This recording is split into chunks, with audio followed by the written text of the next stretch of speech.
Do you know how I know the files are a nothing burger? It's because the Dems are all over that. They're not saying anything about what's happening to citizens in multiple states right now. They're worried about the files. Is he in the files? Show us the files right now. That's really important. That's how I know that's the nothing burger.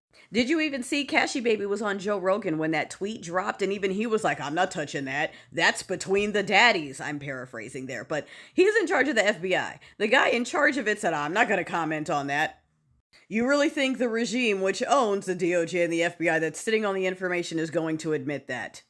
Let's just pretend they did. Let's pretend that, the videos, the photos, the flight logs, the fact that we've already seen his name, we've already seen him everywhere, there's already court cases naming him, and the dude used the man's plane during the campaign. Let's say none of that counts or matters, and they actually do release all the information that shows everything.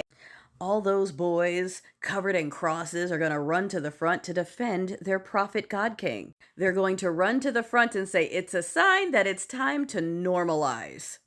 This was perfectly normal back in the Bible days.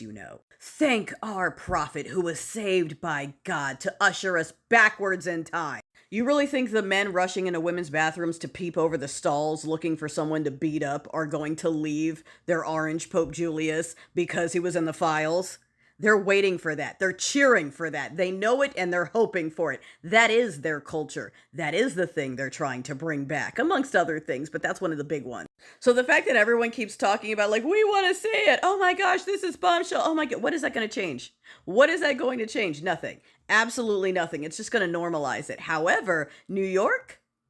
Now that's something, not saying it will change things, but it does kick a door open. It does potentially illegitimize everything that's happening. And sure, that might be uncharted territory, but that is at least something worth exploring. That is something that they can't glorify as something they want to bring back from the Bible. That is something that could get a lot of people in trouble, including a lot of folks in those seats who knew that they were also helped along. If that's the case, I don't know. It's in discovery right now. Repeating that. It's in discovery right now for the people who are like, this is a conspiracy if you believe it, darling. The courts said there's enough evidence. Let's look deeper. Okay? Anyway, yeah, so that's why the files are the distraction. The files are the smokescreen. The files, as juicy as it is, doesn't matter. And even if it did come out, they would just excuse it and say, see, it's a sign that it's time for all of us to take 13-year-olds. Okay? So we're not focusing on that. We're not opening that door. We don't need them rushing to normalize what's going to come with that Pandora's box. Okay? We need to focus on the other thing that they do not want us talking about. The only thing that could actually have an impact on some of what's happening. That's the thing you need to be keeping your eye on.